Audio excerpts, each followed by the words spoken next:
رات کے 10 بجے ہیں۔ السلام علیکم۔ یہ ریڈیو پاکستان ہے۔ رضوان ہاشمی سے خبریں سنیے۔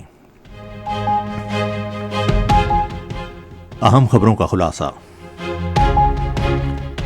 5 سال قبل غیر قانونی زیر قبضہ جموں کشمیر کی خصوصی حیثیت ختم کرنے کے غیر قانونی بھارتی اقدام کے خلاف آج یوم استحصال منایا گیا۔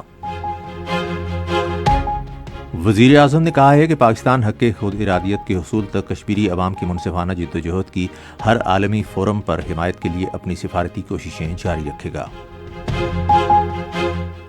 نائب وزیر اعظم جدہ میں غزہ کی صورتحال پر غور و خوض کے لیے OIC کی ایگزیکٹو کمیٹی کے اجلاس میں شرکت کریں گے۔ بنگلہ دیش کی وزیر اعظم حسینہ واجد عوامی احتجاجی مظاہروں کے بعد اپنے عہدے سے مستعفی ہو گئی ہیں اور ملک سے چلی گئی ہیں۔ اور اب خبریں تفصیل کے ساتھ۔ مقبوضہ کشمیر میں 5 اگست 2019 کے غیر قانونی اور یک طرفہ بھارتی اقدامات کے خلاف کشمیریوں سے اظہار یکجہتی کے لیے آج یوم استحصال منایا گیا۔ ہندوتوا سے متاثرہ BJP حکومت نے 5 سال پہلے ریاست جموں و کشمیر کی خصوصی حیثیت ختم کرتے ہوئے بھارتی آئین کے آرٹیکل 370 اور 35A کو غیر قانونی اور یک طرفہ طور پر منسوخ کر دیا تھا۔ یوم استحصال منانے کے لیے ملک بھر میں مختلف تقریبات کا انعقاد کیا گیا۔ کشمیری عوام کی حالت زار کے بارے میں عالمی سطح پر آگاہی پیدا کرنے کے لیے پاکستان سمیت دنیا بھر میں خصوصی تقریبات ہوئیں، جن میں پاکستانیوں، بیرون ملک مقیم کشمیریوں اور پاکستانی سفارت خانوں کے عملے نے شرکت کی۔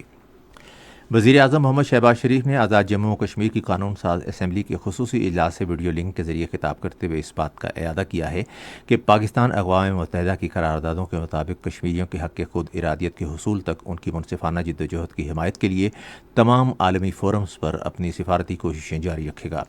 انہوں نے کہا کہ بابائے قوم قائد اعظم محمد علی جناح نے کشمیر کو پاکستان کی شہرک قرار دیا تھا۔ انہوں نے کہا کہ BJP حکومت نے مقبوضہ کشمیر میں غیر کشمیریوں کی آباد کاری کی اجازت دی، جس سے لاکھوں کشمیری بری طرح متاثر ہوئے۔ شہباز شریف نے پھر کہا کہ وہ دن بہت جلد آئے گا جب کشمیری عوام طلوع صبح آزادی دیکھیں گے۔ پاکستان کی مسلح افواج بہادر کشمیری عوام کے حق خود ارادیت کی منصفانہ جدوجہد میں ان کے ساتھ کھڑی ہیں۔ اس عزم کا اظہار فوج کے شعبہ تعلقات عامہ کے director general lieutenant general Ahmed Sharif Chaudhry نے آج سپہر راولپنڈی میں یوم استحصال کے موقع پر کیا۔ انہوں نے کہا کہ اقوام متحدہ کی قراردادوں اور کشمیری عوام کی امنگوں کے مطابق تنازع کشمیر کا حل خطے میں پائیدار امن و استحکام کے لیے ناگزیر ہے۔ سینٹ نے متفقہ طور پر ایک قرارداد منظور کی ہے جس میں تہران میں اسرائیلی حملے میں حماس کے معروف رہنما اسماعیل ہنیہ کی شہادت پر گہرے رنج و غم کا اظہار کیا گیا ہے۔ قرارداد پلوز شاہ محمد ظہیر خان نے پیش کی، جس میں انسانی حقوق کی خلاف ورزیوں اور لبنان پر اسرائیل کی بلا اشتعال بمباری اور حال ہی میں 250 فلسطینیوں سمیت غزہ میں ہزاروں فلسطینیوں کے جاری قتل عام کی شدید مذمت کی گئی۔ قرارداد میں کہا گیا ہے کہ اسرائیل بین الاقوامی جرائم کا مرتکب اور ایک دہشت گرد ملک ہے جو مسلمان ملکوں پر حملے کر رہا ہے۔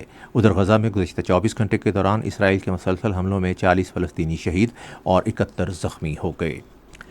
نائب وزیر اعظم اور وزیر خارجہ سینیٹر محمد اسحاق ڈار سعودی عرب کا دورہ کریں گے، جہاں وہ بدھ کو جدہ میں اسلامی تعاون تنظیم کی ایگزیکٹو کمیٹی کے اہم اجلاس میں شرکت کریں گے۔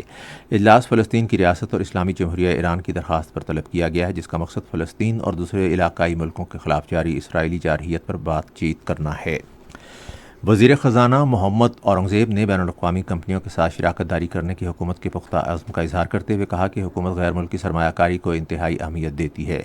وہ اوشنیا اور جنوبی ایشیا بارکو کے ایگزیکٹو نائب صدر محمد سیلی پوگلو کی سربراہی میں ایک وفد سے گفتگو کر رہے تھے، جس نے آج اسلام آباد میں ان سے ملاقات کی۔ ملاقات کے دوران پارکو اور گنور گروپ کے نمائندوں نے پاکستان میں ان کے رواں منصوبوں اور سرگرمیوں کا جائزہ پیش کیا۔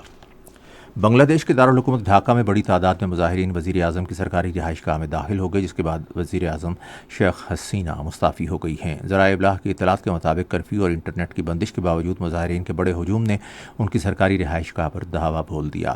بنگلہ دیش کے آرمی چیف جنرل وقار الزمان نے ٹیلی ویژن خطاب میں کہا کہ ملک میں عبوری حکومت تشکیل دی جائے گی۔ بھارتی نیوز ایجنسی ANI نے بتایا ہے کہ حسینہ واجد نئی دلی کے قریب ایک فوجی ہوائی اڈے پر اتری ہیں۔ ادھر آج بنگلہ دیش کے دارالحکومت ڈھاکہ میں پرتشدد جھڑپوں میں کم سے کم 20 افراد کی ہلاکتوں کی اطلاعات ہیں۔ اسی کے ساتھ ہی خبریں ختم ہوئیں۔ مزید خبروں اور تجزیوں کے لیے آئیے ہماری ویب سائٹ پر، پتہ ہے radio.gov.pk، اور فیس بک کے link radio Pakistan news official پر براہ راست ویڈیو سٹریمنگ بھی ملاحظہ کیجیے۔